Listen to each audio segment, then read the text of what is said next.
So One Piece is finally coming back after a long and grueling 1 month break, with the fans going off the rails more than usual with interesting takes that flooded my social medias with madness. But One Piece is finally nearing its end, with the chapter answering some of the questions that we have had over the past few years since Wano has begun. We get information on Sabo, we get another Shanks appearance after 147 chapters, and we're finally going to see how the government responds to the large mess that was left out of the outside world since we have entered Wano. So the chapter begins with Green Bull walking up to the front of the Wano capital, being met with some of the scabbards.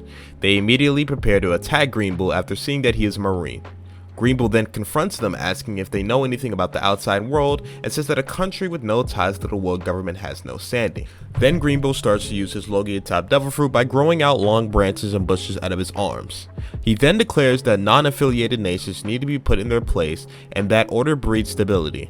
He says that if he killed all of them right now, he would not be breaking any laws. And I'm assuming that he meant that because Wano is not under any real ruling from the world government, so they can't enforce real world laws in Wano. You can see Danjiro cut up some of his branches, and Green Bull looks unaffected by any of the branches falling off. So I'm going to assume that he can just grow back the branches after he loses them. It doesn't affect them during any point of his fights. Then Yamato comes flying through the scene with a strike down from his Thunder Bauga. Then Yamato declares that Wano has been through 20 years of tyranny, and he refuses to allow Green Bull to spoil the celebration of freedom that they finally earned after 20 years of slavery. Green Bull then asks Yamato who he is, and then he responds saying that he is Kaido's son. Then we get a panel of Momo coming through and attacking Green Bull with a blast breath attack.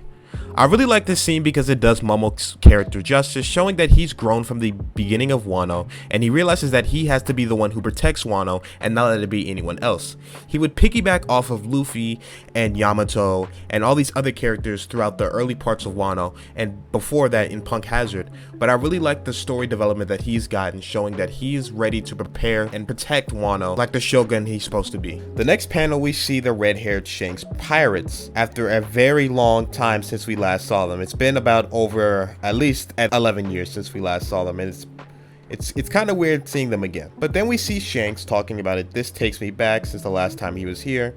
He saw Odin get his send-off, and that was when he was a little child in the Odin flashback. We then get to see all of Shanks' crew members.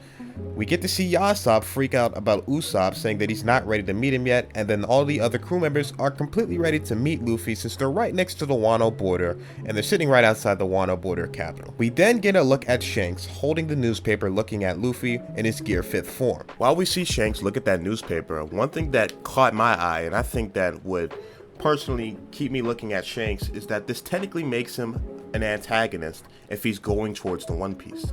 While I don't think Shanks is evil, I think Shanks going after the One Piece holds a big factor on the way we're going to look at him in the near future. Because if you look at him now, right, Shanks was a quiet man who didn't make any moves in the One Piece so far. It's been about 23-ish years, and we haven't really seen Shanks do anything but pull up to Marineford and stop the war conflict, or stop Kaido from coming to Marineford and causing more conflict. He only gets up and does things when he has to.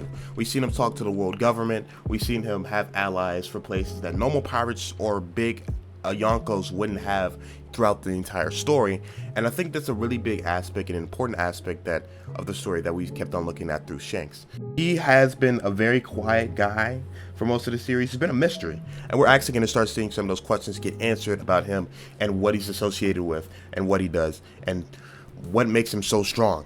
We actually get to see him fight soon. Then we get a panel with Akainu with some other members of the Marines talking about what happened in the future. You see them talk about Sabo. Now Sabo, we've had a lot of questions about him. We don't know what happened to him. We don't know. It's been about 3-4 years since we last actually saw Sabo in action and do something. So a lot of people thought he was dead. A lot of people were freaking out because of some of the panels that were dropping of him, with people reacting to the news of him, were people freaking out. Now obviously when people are freaking out, you think, oh, he died. That's the problem. You don't want to think that. So we actually get some information on what happened to him. So the world government, the Marines, say that Sabo was the one who killed King Cobra from Alabasta. He killed King Cobra from Alabasta, and that Vivi went missing. So obviously, if they say that King Cobra died from Sabo, they're gonna think that Vivi is with Sabo, is with where Sabo is, because he took down King Cobra. Now, I personally don't think he killed King Cobra. That's another story, but I think the world government framed him because I feel like the world government doesn't want anybody to get the One Piece, and a Poneglyph is in Alabasta, and I don't see King Cobra just giving up that spot of the One Piece there.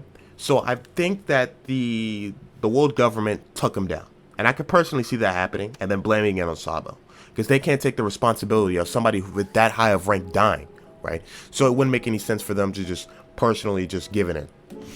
Then we get to see him talk about what happened with Sabo and getting Kuma back. He fought Green Bull and Fujitora with some of his other crew members from the Revelational Army, and they see that he won the standoff and ran off. In the final two panels, we could see Sabo and Luffy be treated on the top of the pirate world, with Akainu saying that he will prepare for any attack on them in all fronts from the Marines. So this means that Akainu will be prepared for any attack that they get from any oncoming pirates that are with Luffy or affiliated with Luffy and Sabo, and any oncoming attacks from Sabo and Luffy themselves.